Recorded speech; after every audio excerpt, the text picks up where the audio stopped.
حضرت منہال بن عمر رضی اللہ تعالی عنہ روایت کرتے ہیں کہ میں ایک دفعہ حضرت سیدنا امام زین العابدین علیہ السلام کے ساتھ حج پر گیا۔ میں نے دیکھا بہت زیادہ مخلوق خدا طواف کعبہ میں مشغول ہے۔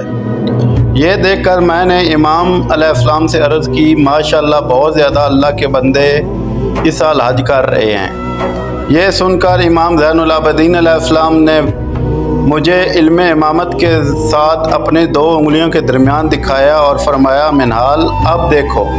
تو میں نے دیکھا اس میں لوگ بہت کم ہیں، کوئی خنزیر کی شکل اختیار کیے ہوئے ہے، کوئی گدھے کی شکل اختیار کیے ہوئے ہے۔ تو میں نے امام سے عرض کی، حضور اس میں تو لوگ بہت کم ہیں۔ تو امام نے فرمایا، ان میں کئی لوگ ایسے ہیں جو یتیم کا حق کھا کر آئے ہوئے ہیں، اور کئی ظالم ہیں اور کئی خیانت کرنے والے ہیں۔